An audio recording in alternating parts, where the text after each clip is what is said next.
France میں 17 سالہ لڑکے کا قتل اور وہاں پہ جلاؤ گہراؤ کی تاریخ اور اس کے ساتھ جڑی ہوئی سویڈن میں قرآن مجید کی بے حرمتی اور اس پہ امت مسلمہ کی خاموشی، آج ہم اس پہ بات کریں گے۔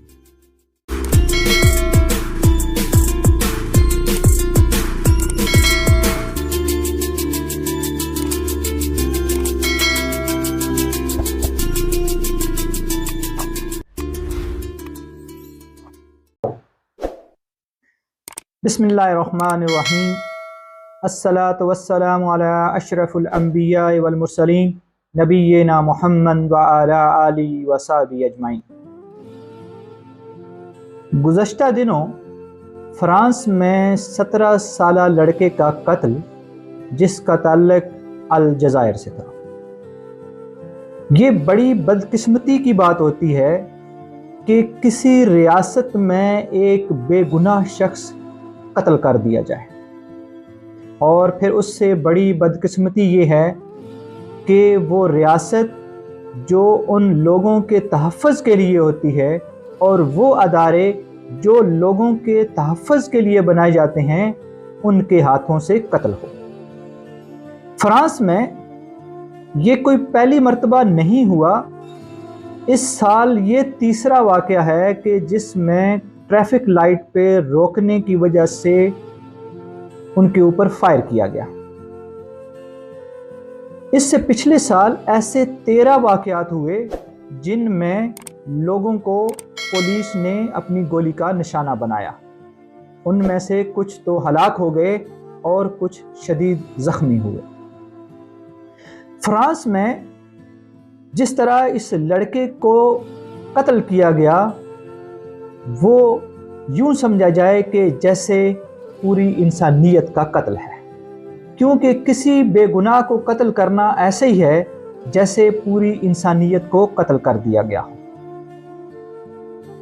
اس لڑکے کا تعلق الجزائر سے تھا۔ فرانس میں ان افریقی ممالک سے لوگ بہت زیادہ پائے جاتے ہیں۔ اس کی وجہ یہ ہے کہ ایک وقت میں یہ پورا علاقہ فرانس کے زیر تسلط رہا۔ لیبیا سے لے کر نیچے مالی تک یہ وہ افریقن ممالک ہیں جو فرانس کے زیر تسلط رہے۔ اس میں مراکش بھی آتا ہے۔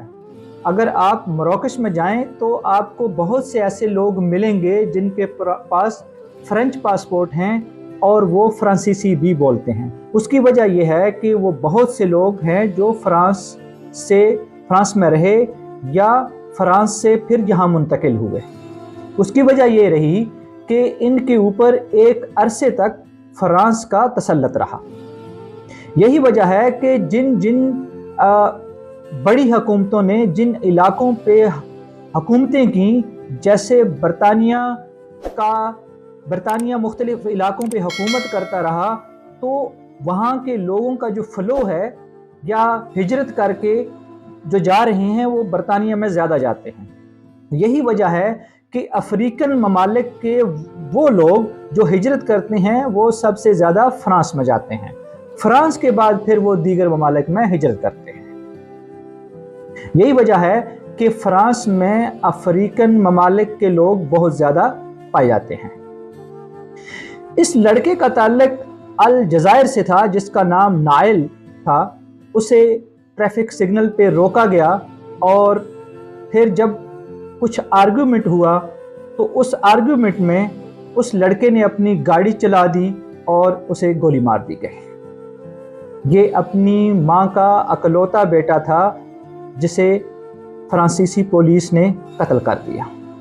اس سے پورے فرانس میں مظاہرے پھوٹ پڑے جس سے جلاؤ گھیراؤ کیا گیا، اور ایک اندازے کے مطابق 2 بلین سے زیادہ فرانس کا نقصان ہو چکا ہے۔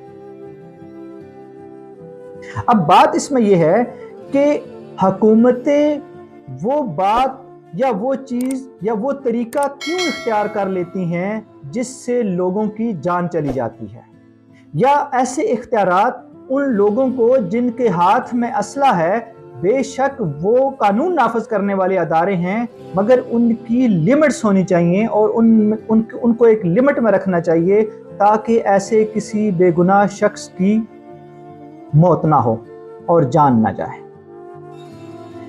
پھر اس پہ یہ کوئی پہلا واقعہ نہیں ہے کہ فرانس میں یہ کوئی پہلا واقعہ ہو جس سے حکومت لا علم ہو۔ اس سے پہلے بھی کئی ایسے واقعات ہوئے جس میں لوگوں کی جان گئی۔ ان کے اوپر مختلف قسم کے کیس ڈالے جاتے ہیں یا کیس سامنے آتے ہیں جو پولیس بہانہ بنا کر خود کو بچا لیتی ہے، مگر یہ ایک ایسا کیس تھا جس میں جب اس بچے کا جو 17 سالہ تھا بیک گراؤنڈ دیکھا گیا تو اس کے اوپر کسی قسم کا کوئی کرمنل کیس نہیں تھا اور کوئی کرمنل ریکارڈ بھی نہیں تھا۔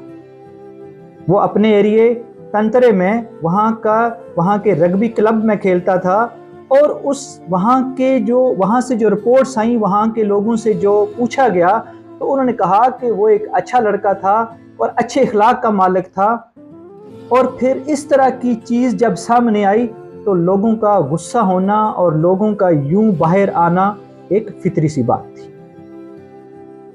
اس میں جو چیز سمجھنے کی ہے وہ یہ ہے کہ کیا یہ صرف کچھ ایسے لوگ ہیں یا ایسے ممالک کے لوگ ہیں جن کے ساتھ اس طرح کا سلوک رکھا جا رہا ہے، یا دیگر لوگ جو فرانس کے ہیں ان کے ساتھ بھی ایسا ہی سلوک رکھا جا رہا ہے۔ فرانس کچھ عرصے سے مسلم مخالف چیزوں کے اندر بہت زیادہ خبروں میں رہا ہے اور وہاں بہت زیادہ اس قسم کے معاملات دیکھنے میں بھی آئے ہیں، جس میں کارٹونز کی اشاعت ہو یا حجاب کا مسئلہ ہو یا ایک فرانسیسی سائنس ٹیچر کا قتل ہو، کیونکہ یہ وہ ٹیچر تھا جس نے رسول اللہ صلی اللہ علیہ وسلم کے خاکے شائع کیے تھے جسے بعد میں قتل کر دیا گیا۔ اگر فرانس نے ان چیزوں کو روکنا ہے تو اسے ایک معتدل معاشرے کی تشکیل دینا پڑے گی اور قانون نافذ کرنے والے اداروں کو ایک لمٹ کے اندر رکھ کر لوگوں سے ڈیل کرنے کا کہا جانا چاہیے۔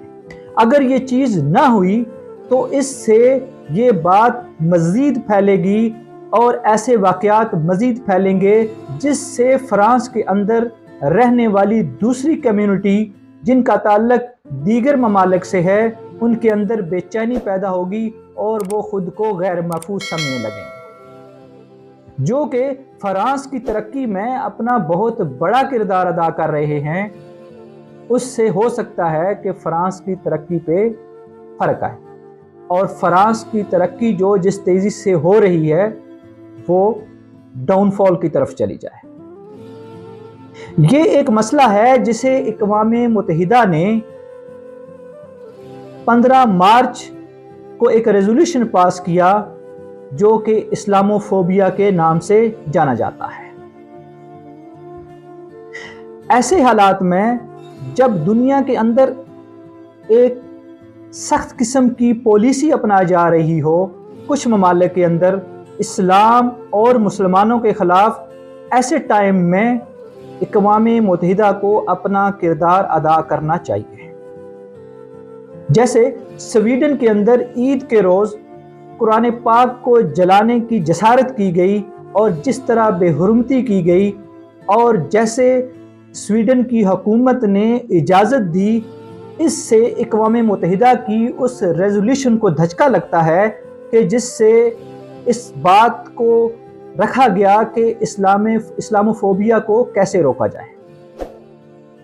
اگر ایسے واقعات تسلسل سے رونما ہوتے رہے تو اقوام متحدہ کو سوچنا پڑے گا کہ اسے اپنی قراردادوں پہ کیسے عمل درآمد کرانا ہے۔